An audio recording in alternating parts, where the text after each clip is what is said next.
ஒரு ஊர்ல ராமலிங்கம் தாத்தான்னு ஒருத்தர் இருந்தாரு. இவருக்கு 2 பையனும் மருமகளும் இருந்தாங்க. ஏம்மா மழை இல்லாம விவசாயமே பண்ண முடியலம்மா. குலதெய்வம் கோயிலுக்கு வரணும்னு வேண்டியிருக்கம்மா. நாளைக்கு நம்ம எல்லாரும் குடும்பமா போயிட்டு வந்துருவோம், வந்துருங்கம்மா. எப்படி இருந்த குடும்பம் இப்போ இப்படி ஆயிடுச்சேம்மா நம்ம நிலமை. சரிங்க மாமா. குலதெய்வம் கோயிலுக்கு போய் ரொம்ப வருஷம் ஆகுது. நாளைக்கு எல்லாரும் குடும்பமாக போயிட்டு வந்துடுவோம். நிறையா வேலை இருக்குது, நாங்கள் போய் செய்கிறோம் மாமா. ராமலிங்கம் தாத்தாவால் குனிஞ்சு நிமிர்ந்து நிறைய வேலை செய்ய முடியறதில்லன்னு அவங்க பசங்களே விவசாயத்தெல்லாம் பார்த்துன்னு இருந்தாங்க. அவங்க வாழ்க்கையும் ஏதோ ஓரளவு போயின்னு இருந்துச்சு. அப்பா குலதெய்வம் கோயிலுக்கு போகணுன்னு சொல்லியிருந்தீங்கல்லப்பா. ட்ரெயின்லேயே போயிடலாமாப்பா. ஆனால் ட்ரெயின் காலையில் 7 மணிக்கு தான்ப்பா இருக்குது. ஆனால் கோயில் மத்தியானம் 12 மணிக்கு தான் திறப்பாங்களே. ட்ரெயினில் போனால் கம்மி ரேட்டுப்பா. ஆனால் என்ன பண்ணுறது? பஸ்லலாம் போனால் அதிகமாக ரேட் ஆகும்ப்பா. நம்ம ட்ரெயின்லேயே போயிடுவோம். 7 மணி ட்ரெயினு, 9 மணிக்கெல்லாம் கோயில்கிட்ட இருப்போம் நம்ம.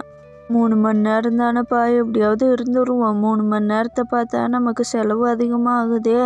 அடுத்த நாளும் ஆச்சு. எல்லாரும் ட்ரெயினில் குலதெய்வம் கோயிலுக்கு போயின்னு இருந்தாங்க.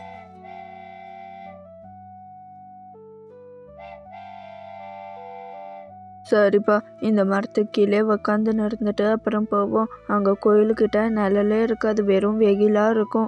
அதுவும் இல்லாமல் கோயில்கிட்ட இருந்து இங்கே வந்து தான் தண்ணி எடுத்துன்னு போகணும். ஆளுக்கு ஒரு வேலை செஞ்சிங்கன்னா கொஞ்சம் ஈஸியாக இருக்கும். ராமலிங்க தாத்தாவும் ஆளுக்கு ஒரு வேலையாக பிரித்து கொடுத்தாரு. மருமகளை தண்ணி எடுத்துன்னு விறகு எடுத்துன்னு வர சொன்னார். ராமலிங்க தாத்தாவோட பையனை கடைக்கு போயிட்டு வர சொன்னார். ராமலிங்க தாத்தாவும் கயிறு பின்னின்னு உக்காந்துன்னு இருந்தார். அப்போன்னு பார்த்து அந்த மரத்து மேலே உக்காந்துன்னு இருந்த பூதம் ராமலிங்க தாத்தா முன்னாடி வந்து நின்றுச்சு. இந்த பூதத்தை பார்த்ததும் ராமலிங்க தாத்தாவோட மனசுல ஒரு பயம் இருந்துச்சு. ஆனால் தைரியமாக இருக்கிற மாதிரி அந்த பூதம் முன்னாடி நடிச்சாரு. என்ன பண்ணின்னு இருக்க? எதுக்கு இந்த கயிறெல்லாம் உக்காந்து பின்னின்னு இருக்க? என்னை பார்த்தா உனக்கு பயமா இல்லையா? என்னை பார்த்து எல்லாரும் பயந்துன்னு ஓடுவாங்க. நீ தைரியமாக உக்காந்து இந்த கயிறை பின்னின்னு இருக்கியா? என்ன விஷயம்?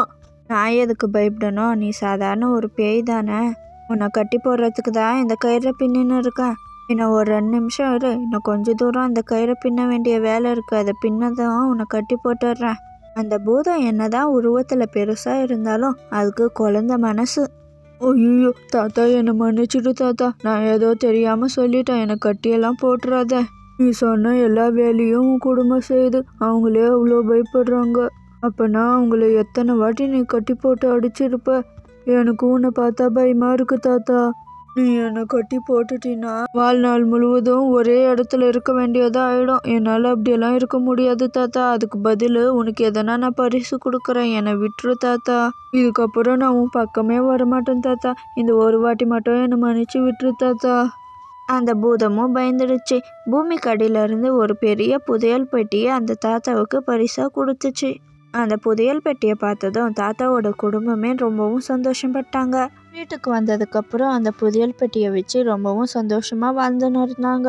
இதெல்லாம் தெரிஞ்ச பக்கத்து வீட்டுக்காரன் இவங்களுக்கு எப்படி கிடைச்சதுன்னு ஆர்வம் தாங்க முடியாமல் தாத்தா கிட்ட வந்து கேட்டுன்னு இருந்தாரு. தாத்தாவும் அவங்களும் நல்லா இருக்கட்டும்னு நடந்த எல்லா விஷயத்தையும் அவங்க கிட்ட சொன்னாங்க. சின்ன தம்பி தாத்தாவுக்கு இதெல்லாம் கேட்டதும் ஆர்வம் தாங்க முடியல. ஆனால் அவங்க ஏற்கனவே பணக்காரராக தான் இருந்தாங்க. ஆனால் பொறாம புத்தியும் அவங்க கூடவே இருந்துச்சு. சின்ன தம்பி தாத்தா நடந்த எல்லா விஷயத்தையும் அவங்க பையன்கிட்ட சொல்லின்னு இருந்தாரு. ஏன்பா, நம்மளும் நாளைக்கு போயிட்டு வந்துடுவோம்ப்பா.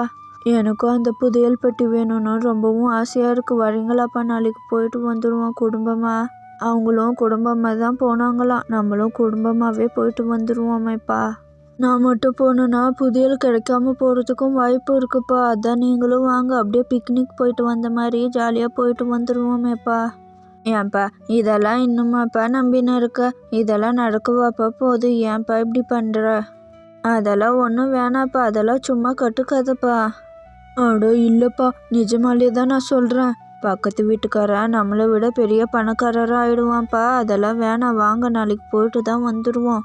நீ சொன்னா கேட்க மாட்டியே. சரி, அண்ணன் வரானான்னு கேட்டுக்கோ. அண்ணன் வந்தா நானும் வரேன். ஏன்பா பிரபு, நாளைக்கு வரியாப்பா? போயிட்டு வந்துடுவோம். எனக்காக ஒரு வாட்டி வாயேன்ப்பா. வரேன் போங்க. வரலன்னு சொன்ன மட்டும் விடவா போறீங்க? ஆனால் நான் ஒரு வேலையும் செய்ய மாட்டேன். நீங்கள் தான் எல்லா வேலையும் செய்யணும். போய் என்னென்ன வேணுமோ எடுத்து வைங்க. அடுத்த நாளும் சின்ன தம்பி தாத்தா அவங்க பையன் மருமகளெல்லாம் கூப்பிட்டுன்னு அந்த மரத்துக்கு கீழே போனாங்க. ராமலிங்க தாத்தா என்னெல்லாம் செஞ்சாங்களோ அதே மாதிரி சின்ன தம்பி தாத்தாவும் செஞ்சுன்னு இருந்தாரு. சின்ன தம்பி தாத்தாவும் எல்லாருக்கும் ஒரு ஒரு வேலையை கொடுத்தாரு. ஆனால் யாருமே சின்ன தம்பி தாத்தா சொன்ன வேலையை செய்யவே இல்லை. எல்லாரும் ஒரு ஒரு பக்கமாக போய் ஃபோன் பார்த்துன்னு உக்காந்துன்னு இருந்தாங்க. பொதுவாகவே சின்ன தம்பி தாத்தாவோட பையனும் மருமகளும் பெரிய சோம்பேறி.